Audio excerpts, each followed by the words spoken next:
CM योगी ने अयोध्या में किया लता मंगेशकर चौक का लोकार्पण। पीएम मोदी ने जताई खुशी। अयोध्या को मिला भव्य लता मंगेशकर चौराहा।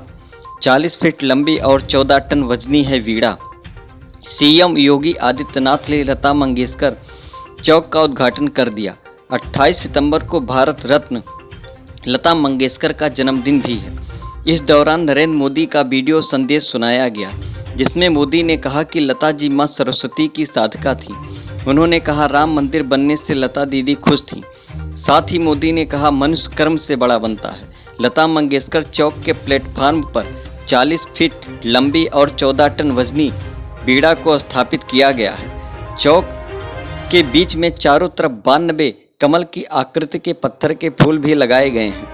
बीड़ा में मां सरस्वती का चित्र भी उकेरा गया है। इस बीड़ा का निर्माण मूर्तिकार राम सुतार ने 2 महीने में किया है। लता मंगेशकर चौक के सामने हनुमान जी की विशाल प्रतिमा भी स्थापित की गई है। लता मंगेशकर चौक पर उनकी तस्वीर के साथ उनके बारे में जानकारी दी गई है। यूपी सीएम योगी आदित्यनाथ सुबह करीब 11:15 बजे अयोध्या पहुंचे। इसके बाद उन्होंने लता मंगेशकर चौक का उद्घाटन किया। अयोध्या में लता मंगेशकर चौक का योगी आदित्यनाथ ने उद्घाटन कर दिया। इस दौरान हिंदी के साथ ही मराठी में भी लता मंगेशकर के बारे में जानकारी देते हुए शिलापट्टिका लगाई गई है। लता मंगेशकर चौक पर शिलापट्ट लगाई गई है, जिसमें लता मंगेशकर के बारे में भी बताया गया है।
ये भावनाएं, आपकी भावनाएं दुनिया के सामने जाए, दुनिया आएगी उसको कैच करने के लिए। और आज का दिन इसलिए हमारे लिए खुद है, अयोध्या को संवारने की एक शुरुआत है।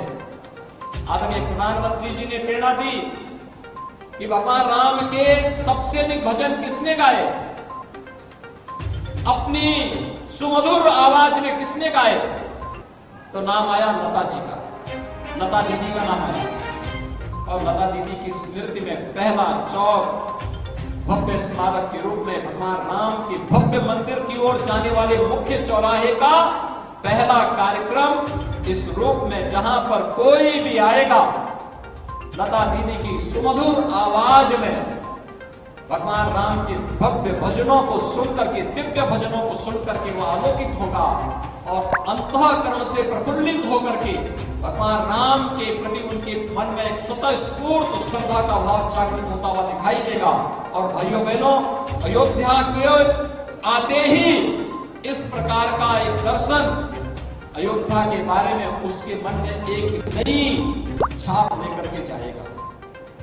ऐसे ही हम लोग हर चौराहे को करें, कहीं पर रामानुजाचार्य जी के नाम पर, कहीं रामानंदाचार्य जी के नाम पर, कहीं पे महर्षि वशिष्ठ जी के नाम पर, कहीं पर महर्षि वाल्मीकि जी के नाम पर, कहीं पर संत तुलसीदास जी के नाम पर, कहीं पर अन्य राम जन्मभूमि आंदोलन से जुड़े हुए पूज्य संतों और महापुरुषों के नाम पर भी उन चौराहों की सुंदरीकरण के साथ साथ इस प्रकार का एक भव्य स्वरूप उन चौराहों का अगर हो जाए तो अयोध्या को संवरने और सजाने में देर नहीं लगेगी। हम लोग इस कार्यक्रम के साथ जुड़े हुए हैं और इसीलिए आप सबका आह्वान करने के लिए आपके बीच आया हूं। आपने विगत 5-5.5 वर्ष के अंदर अयोध्या को बदलते हुए देखा। एक नई अयोध्या आज यहाँ पर श्रद्धालुओं की संख्या भी किस रूप में उमड़ती हुई दिखाई देती है, उसके अनुरूप हमें भी तैयार होना पड़ेगा। और मैं इस बात के लिए आपको आश्वस्त करता हूं कि डबल इंजन की सरकार अयोध्या के विकास के लिए, उत्तर प्रदेश के आध्यात्मिक उन्नयन के लिए, उत्तर प्रदेश की आस्था का सम्मान करते हुए कहीं भी विकास के कार्यों में कहीं भी किसी भी प्रकार का कोई रोड़ा नहीं आने देगी, कोई बाधा नहीं आने देगी। विकास का कार्य हमारी प्राथमिकता है। हम प्राथमिकता के आधार पर इसे करके अपने तीर्थ क्षेत्रों को एक नई पहचान देने का कार्य करेंगे। और आज का दिन तो अद्भुत है। आज लता दीदी की भी पावन जयंती है और आज सरदार भगत सिंह जी की भी पावन जयंती है। आपने देखा होगा चंडीगढ़ एयरपोर्ट का नामकरण आदरणीय प्रधानमंत्री जी ने सरदार भगत सिंह जी के नाम पर किया और अयोध्या के मुख्य चौराहे का नामकरण लता दीदी के नाम से हुआ है। अभी अयोध्या में इंटरनेशनल एयरपोर्ट का निर्माण भी हो रहा है।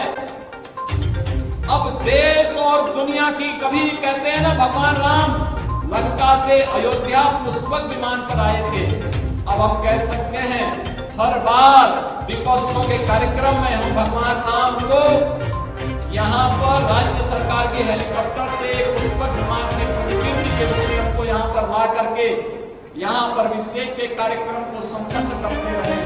जो संतों के सानिध्य में कार्यक्रम होता रहा है।